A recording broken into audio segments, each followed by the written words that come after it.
안녕하세요. 아범입니다. 오늘도 다큐멘터리 톤으로 사회가 외면한 두 사건을 전해드리겠습니다. 도시의 모텔에서 벌어진 착취의 끝, 그리고 가정이라는 공간에서 벌어진 오랜 학대의 비극. 아범이 다크한 나이트메어로 초대하겠습니다. 나이트메어 시작하겠습니다. 2015년 3월 26일 서울 봉천동의 한 모텔. 정오가 가까운 시각이었지만 어둠은 이미 방 안을 감싸고 있었습니다. 두 명의 남성이 급히 들어와 주인에게 문을 열어달라고 요청했습니다. 그들의 말은 다급했습니다. 제 동생이 20호실에 묵고 있는데 연락이 닿지 않습니다. 모텔 주인은 규정상 손님 방을 함부로 열 수 없었지만 위급 상황을 직감했습니다. 그는 마스터키를 챙겨 문 앞에 섰습니다. 노크와 호출에도 응답이 없자 천천히 문을 열었습니다.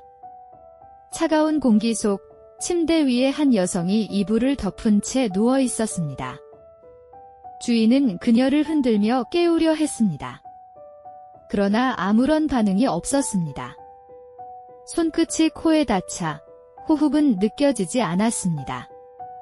그 순간 두 남성은 급히 심폐소생술을 시도했습니다. 하지만 생명은 이미 닿지 않는 곳으로 떠나 있었습니다. 곧 경찰이 도착했습니다. 피해자의 목에는 선명한 졸린 흔적이 있었습니다. 눈꺼풀 속 붉은 점들은 압박의 흔적이었고 방 안은 지나치게 깔끔했습니다. 수건, 칫솔, 물기 하나조차 남아있지 않았습니다.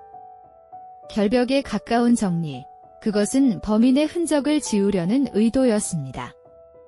피해자의 손톱 밑에서 발견된 미세한 피부 조직, 그리고 욕실 바닥의 머리카락, DNA 검출 결과 동일한 남성의 흔적이었습니다. 그러나 데이터베이스에는 기록이 없었습니다. 이는 범인이 초범일 가능성을 암시했습니다. CCTV 분석 결과 피해자는 새벽 6시 43분에 한 남성과 함께 방에 들어갔습니다. 2시간 후 남성은 홀로 방을 떠났습니다. 다시 방에 들어온 사람은 없었습니다. 얼굴은 모자로 가려져 있었으나 정황상 그는 가장 유력한 용의자였습니다. 피해자의 지갑과 휴대전화는 사라져 있었습니다. 그리고 앞서 방을 열어달라 했던 두 남성. 그들은 경찰이 도착하자 홀연히 사라졌습니다. CCTV에는 그들이 이미 오전에 2차례나 모텔을 찾은 기록이 남아 있었습니다. 경찰은 직감했습니다. 그들은 아직 근처에 있다. 두 남성은 곧 붙잡혔습니다. 경찰 조사에서 그들은 피해자를 아는 오빠라 주장했습니다. 그러나 사실은 달랐습니다. 그들은 포주였고 피해 여성은 불법 성매매에 강제로 이용된 15세 소녀였습니다. 그녀의 이름은 가명 서연으로 기록하겠습니다. 서연은 충청도의 작은 마을에서 가족과 살았습니다. 아버지와 이혼한 어머니는 분식집을 운영하며 두 딸을 키웠습니다. 그러나 바쁜 생활 속에서 서연은 점차 집을 떠돌기 시작했습니다. 가출은 잦아졌고 결국 2014년 11월 짧은 메모만 남기고 집을 떠났습니다. 처음에는 곧 돌아올 거라 믿었습니다. 하지만 시간이 지나도 소식은 없었습니다. 언니와 연락을 이어가긴 했으나 곧 전화는 꺼졌습니다. 실종 신고가 접수된 것은 한 달이 지난 뒤였습니다. 가출한 서연은 무작정 서울로 향했습니다. 아는 이도 갈 곳도 없었습니다. 결국 인터넷 카페를 통해 가출팸이라 불리는 집단과 연결되었습니다. 그곳은 아이들에게 숙식을 제공했지만 대가로는 착취와 폭력이 기다리고 있었습니다. 서연은 28세 남성, 가명 박진수와 그의 일당에게 포섭되었습니다. 처음에는 따뜻한 말과 음식으로 다가왔습니다. 그러나 신뢰가 쌓이자 휴대전화를 빼앗고 폭행과 협박으로 지배했습니다. 이제 넌 나의 관리 아래 있다. 그 말은 곧 감옥의 선고였습니다. 서연은 모텔에 감금되었습니다. 매일같이 협박과 폭행이 이어졌습니다. 밥과 물조차 허락되지 않았습니다.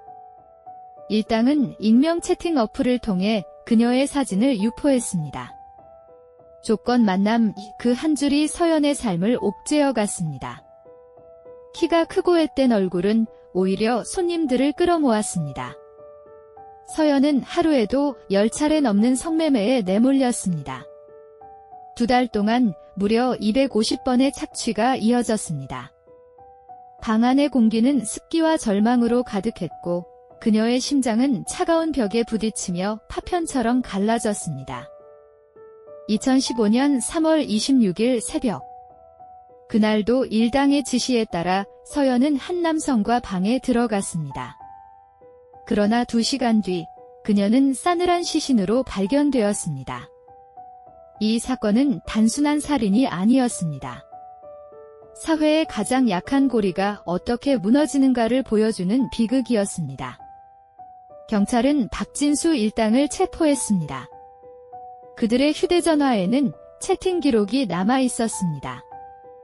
용의자의 아이디, 대화 내용, 만남 시간까지. 그 흔적은 진실을 가리켰습니다. 수사는 빠르게 진전되었습니다. 용의자의 이름은 가명 김도현.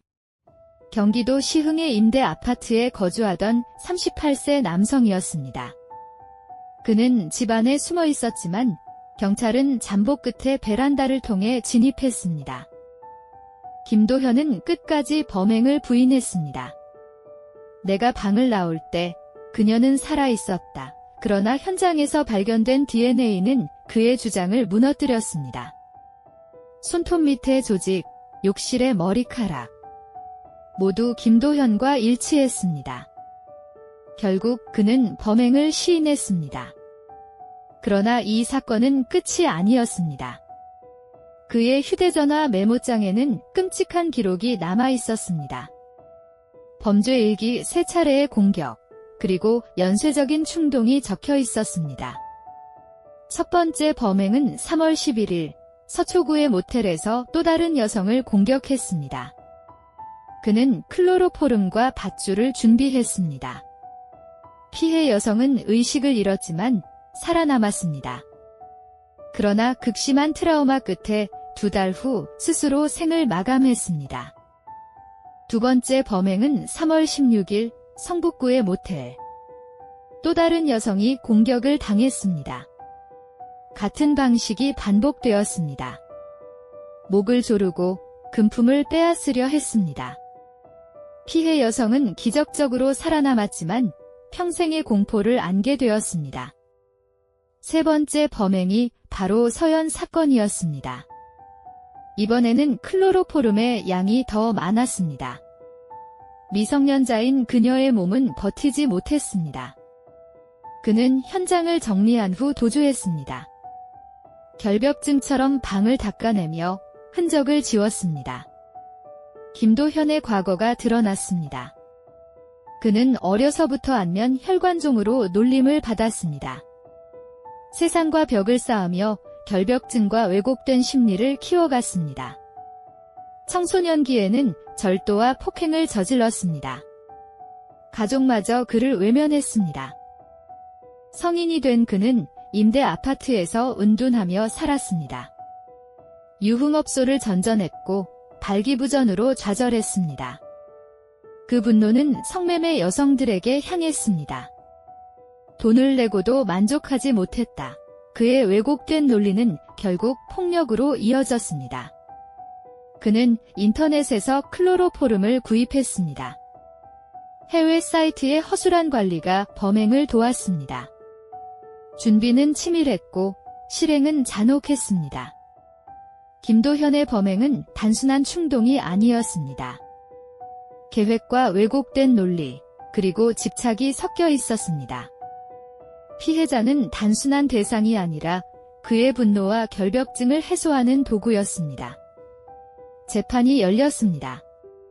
검찰은 무기징역을 구형했습니다. 그러나 1심 재판부는 고의적 살인을 인정하지 않았습니다.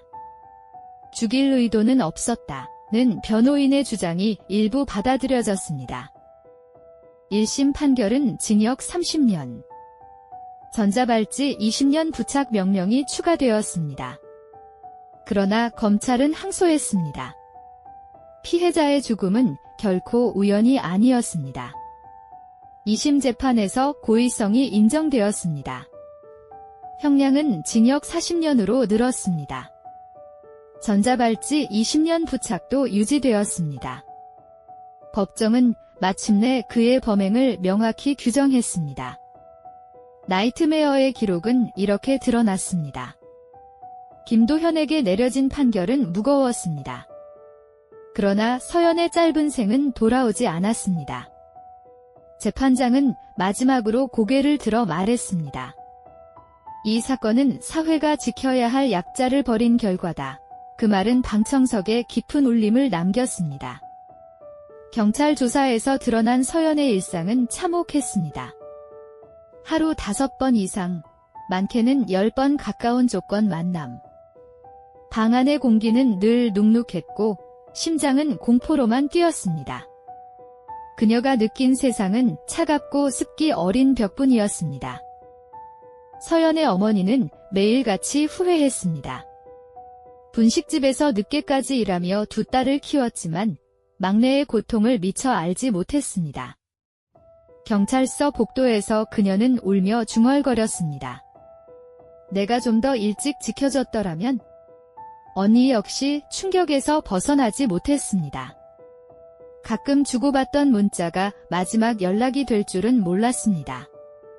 그 짧은 메시지들 속에는 보이지 않는 절망의 신호가 숨어 있었는지도 모릅니다. 그러나 아무도 눈치채지 못했습니다. 이 사건은 단순히 한 남성의 범행으로 끝나지 않았습니다.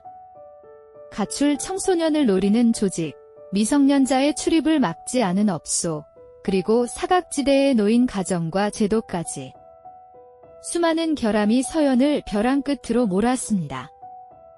법정은 김도현에게 징역 40년을 선고했습니다. 하지만 남겨진 사회적 질문은 여전히 무겁습니다. 우리는 또 다른 서연을 막을 준비가 되어 있는가? 다크합니다. 나이트메어가 강타하는군요.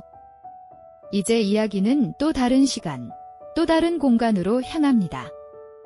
이번 사건은 충청북도 충주시에서 시작됩니다. 평범해 보이는 가정, 그러나 그 속에 숨은 나이트메어가 있었습니다. 1992년 1월 17일 충주경찰서. 한 젊은 여성이 긴장된 표정으로 앉아 있었습니다.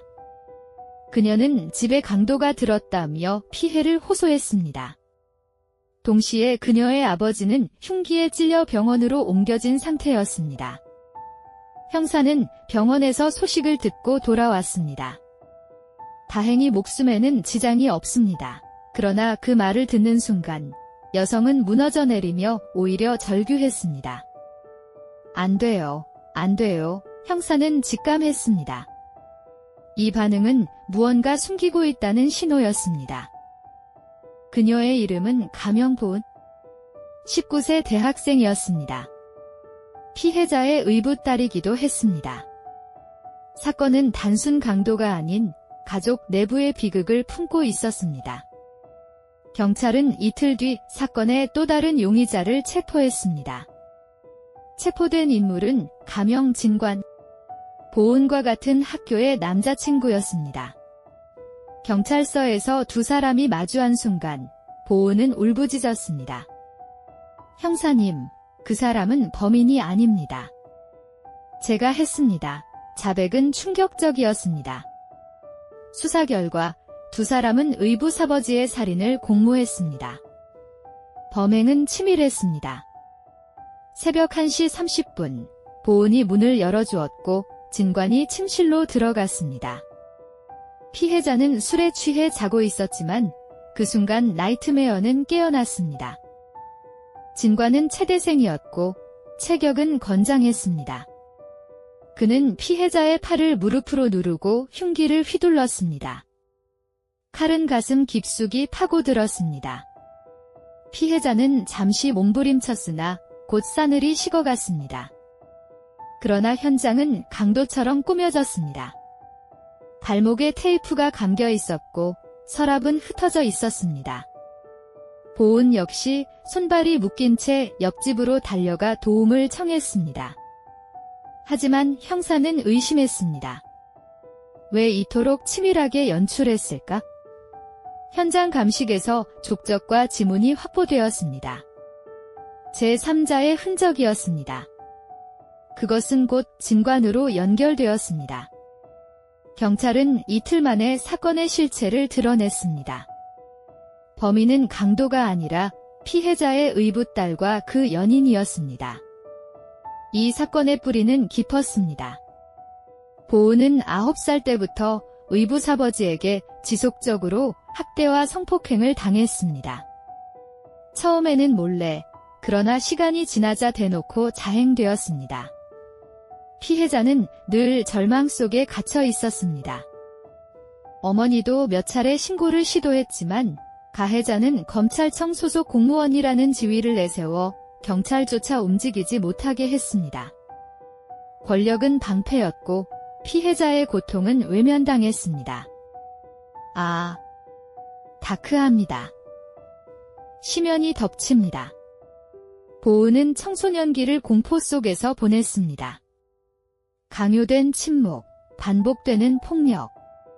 그녀는 도망칠 수도 없었습니다. 가해자는 늘 말했습니다. 우리나라는 다 내 손안에 있다. 그 말은 족쇄처럼 그녀의 삶을 옥죄었습니다. 대학에 입학했을 때조차 자유는 주어지지 않았습니다. 수업 외 시간에는 기숙사에서 나오지 못하게 했고 주말마다 강제로 집으로 불러들였습니다. 보은은 매번 다시 나이트메어에 갇혔습니다. 그러던 중 그녀는 진관을 만났습니다. 처음으로 의지할 상대였습니다. 그러나 사랑조차 억눌린 환경 속에서 자유롭지 못했습니다. 결국 보은은 진관에게 모든 고통을 털어놓았습니다. 진관은 분노했습니다. 처음에는 신고를 권했지만 보은은 경찰과 검찰에 대한 불신으로 거절했습니다. 신고해도 아무도 우리를 지켜주지 않아 그 말은 현실이었습니다. 결국 두 사람은 최악의 선택을 향해 기울었습니다. 그들의 계획은 단순했습니다. 의붓아버지를 제거하자는 것, 오랜 시간 누적된 공포와 절망이 그들을 벼랑 끝으로 몰았습니다. 같은 공간에서 다른 심리가 충돌하며 사건은 비극으로 치달았습니다. 체포 후 보은은 법정에서 고백했습니다. 감옥에서 보낸 7개월이 지난 20년보다 편안했습니다. 밤이 이렇게 아름다운 줄 몰랐습니다. 그녀의 말은 절망 속에서 피어난 아이러니였습니다. 진관 역시 말했습니다. 나는 그녀의 아버지를 죽인 것이 아니라 내가 사랑하는 이를 살린 것입니다. 사랑과 범죄가 교차하는 순간 법정은 침묵에 휩싸였습니다. 사건은 사회적 파장을 불러왔습니다. 한국 성폭력 상담소는 이들의 상황을 공론화했습니다. 수십 명의 변호사가 무죄 주장을 위해 나섰습니다. 그러나 검찰은 냉정했습니다. 혹시 피해자도 즐긴 것은 아닌가 파렴치한 질문이 이어졌습니다. 법정은 정당방위를 인정하지 않았습니다. 그러나 오랜 피해 사실을 고려해 형량은 낮춰졌습니다. 보은은 징역 3년, 집행유예 5년. 진관은 징역 7년에서 줄어 징역 3년을 선고받았습니다. 이 사건은 한국 사법 역사에 남았습니다. 살인사건에 대해 집행유예가 선고된 첫 사례였습니다. 법은 완전하지 않았지만 친족 성폭력의 문제를 드러내는 계기가 되었습니다. 1994년 성폭력범죄 처벌 및 피해자 보호법이 제정되었습니다. 그 안에는 친족 간 강간 조항이 처음으로 포함되었습니다. 피해자들의 목소리가 법으로 반영된 순간이었습니다. 그러나 세월이 흘러도 여전히 가정은 안전망이 되지 못하는 경우가 많습니다. 친족에 의한 범죄는 은폐되기 쉽고 피해자는 도움을 요청할 길이 좁습니다. 나이트메어는 여전히 현재 진행형이었습니다. 우리는 과거를 돌아봐야 합니다. 보은과 서연, 두 사람의 고통은 결코 개인의 문제가 아니었습니다. 그것은 사회가 함께 짊어져야 할 상처였습니다. 아범은 다시 말씀드립니다. 다크합니다. 나이트메어가 강타하는군요. 충주의 겨울은 매서웠습니다. 차가운 공기가 골목마다 스며들며 어둠은 벽을 타고 흐르고 있었습니다. 보은은 방 안에 앉아 있었지만 그 냉기는 몸속까지 파고들었습니다. 손끝을 맞잡으며 속으로 중얼거렸습니다. 이곳은 숨 쉴 수 없는 감옥이다. 현관문이 열리는 소리가 울렸습니다. 발걸음은 무겁고 규칙적이었습니다. 아버지라 불려야 할 남자가 들어왔습니다. 그의 눈빛은 보호자의 것이 아니었습니다. 차갑고 서늘한 시선은 방 안의 온도를 더 떨어뜨렸습니다. 보은은 숨을 고르며 손을 움켜쥐었습니다. 방 안은 곰팡이 냄새가 배어 있었고 벽은 차가운 습기를 머금고 있었습니다. 보은은 귀를 막았지만 낮게 깔린 목소리는 벽을 타고 파고들었습니다. 내가 거역하면 세상은 널 지켜주지 못한다. 심장은 요동쳤고 시야는 흔들렸습니다. 그녀의 절망 직후 가해자의 왜곡된 심리가 겹쳐졌습니다. 그는 자신을 지배자라 믿었습니다. 너와 내 어머니는 내 울타리 안에서만 존재한다. 그는 자신의 폭력을 질서라 착각했습니다. 같은 공간에서 다른 심리가 충돌했습니다. 보은은 창밖을 바라보았습니다. 바람은 날카롭게 틈새를 파고들었고 희미한 소음은 오히려 정막을 더 강조했습니다. 그녀는 손으로 귀를 막았지만 공허한 메아리만 되돌아왔습니다. 너의 울음은 이 방의 일부다. 가해자의 낮은 목소리는 족쇄가 되었습니다. 벽은 점점 좁아지고 공기는 탁해졌습니다. 쇠와 곰팡이 냄새가 섞여 폐를 짓눌렀습니다. 심장은 불규칙하게 뛰며 손끝은 차갑게 식어갔습니다. 그러나 가해자의 눈빛은 더욱 가늘어졌습니다. 내 고통이 곧 나의 안식이다. 보은은 문을 향해 몸을 기울였습니다. 그러나 바닥은 축축하게 젖어 그녀를 붙잡았습니다. 손끝에 닿는 것은 습기 어린 벽뿐이었습니다. 차가운 촉감은 탈출이 불가능함을 알려주었습니다. 가해자는 웃으며 속삭였습니다. 벽조차 너를 버리지 않는다. 시계 초침은 천천히 움직였습니다. 그러나 시간은 더디고 무거웠습니다. 보은의 심장은 귀를 찢듯 크게 뛰었습니다. 그 소리는 방 안에 메아리쳐 돌아왔습니다. 내 심장이 내 감옥이다. 다크합니다. 나이트메어가 강타하는군요. 어머니는 부재했고 벽은 증인처럼 서 있었습니다. 보은의 절규는 공기 속에 흩어졌지만 사라지지 않았습니다. 공허 속에서 그녀는 무너져 갔습니다. 가해자의 시선은 여전히 냉혹했습니다.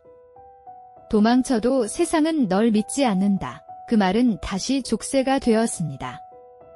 그녀는 바닥에 주저앉았습니다. 차가운 촉감이 등을 끌어내렸습니다. 시야는 어둡게 번져갔고 손끝은 떨렸습니다.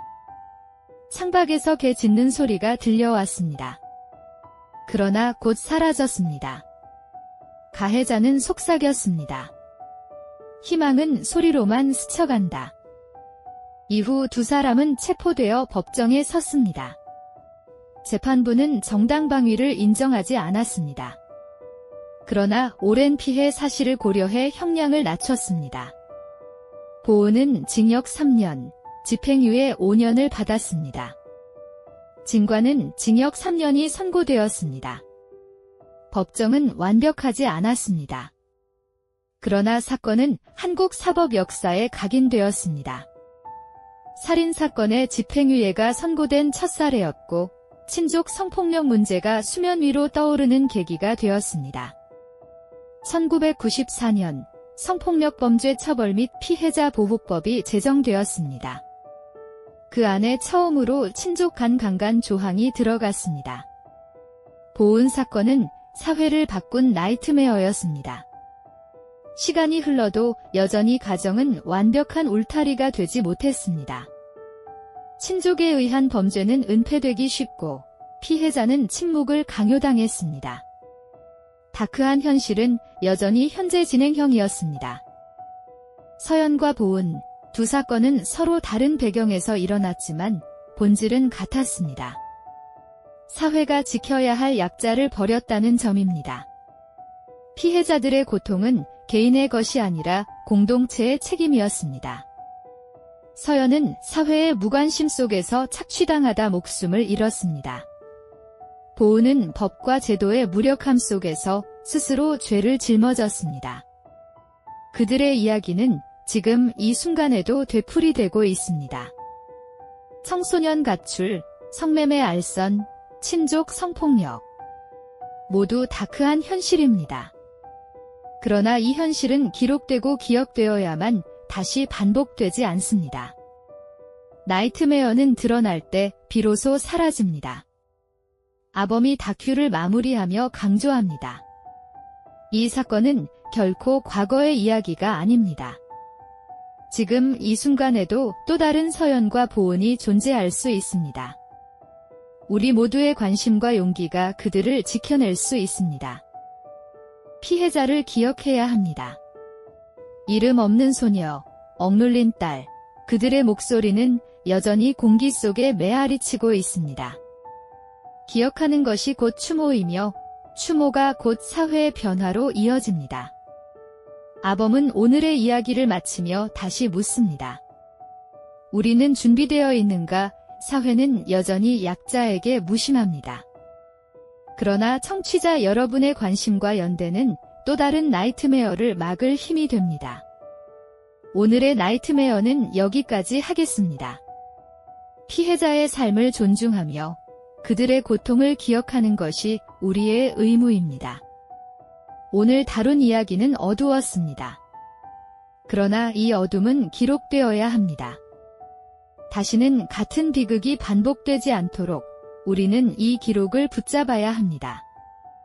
피해자와 유족에게 깊은 추모를 전합니다. 그들의 아픔은 결코 혼자가 아니었습니다. 아범이 다크한 목소리로 함께 기억하겠습니다. 마지막으로 이 긴 이야기 끝까지 함께 해주신 청취자 여러분께 감사드립니다. 여러분의 관심이 곧 사회의 방패가 됩니다. 오늘 두 사건은 다른 배경을 가지고 있었지만 결국 같은 본질을 드러냈습니다. 사회가 지켜야 할 약자를 끝내 지켜주지 못했다는 사실입니다. 이것이 오늘의 교훈입니다.